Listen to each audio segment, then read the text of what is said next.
To celebrate Mixed Blood's commitment to opening doors, we are sharing 50 monologues from the past 50 years. This monologue is from the play Minnecanos, written by Joe Minjares and Tomás Benitez, performed by Pedro Bayon, originally produced by Mixed Blood in 1995.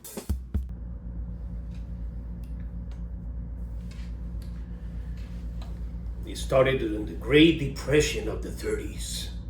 Look, that was a very difficult time for many Americans. Many businesses and factories closed all over the country, leaving millions of people out of work. We lost everything.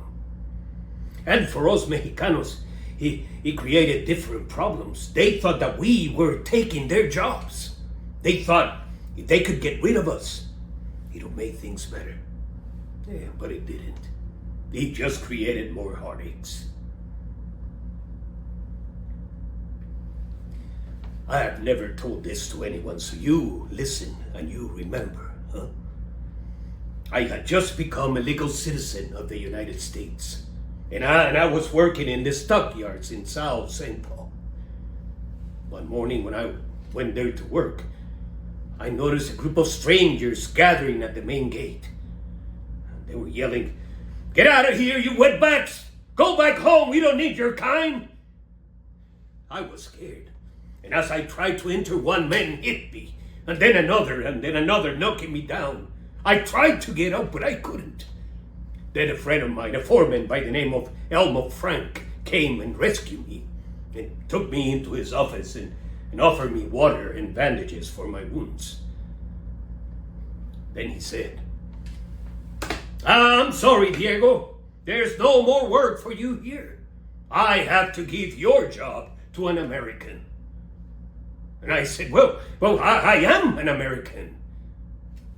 He just said he was sorry. And then he handed me a check for 1 week's pay. And I said, 1 week's pay? Is that all that my citizenship is worth? 1 week's pay? I wanted to throw that money in his face, but I couldn't. I had mouths to feed. Yeah, so I went home. I went home through the back alleys. Us Mexicanos tried to become invisible. The government began arresting Mexicanos off the streets, putting them on trains and sending them back to Mexico. Yeah, splitting up our families, just grabbing a father, a mother, a child. That was our greatest fear.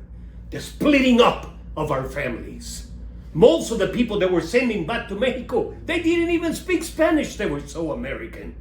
Era una pesadilla, just a nightmare. Thank you for watching. Please visit our YouTube channel, Mixed Blood Theatre Company, for the full series. Please donate to support our legacy and future at mixedblood.com/donate.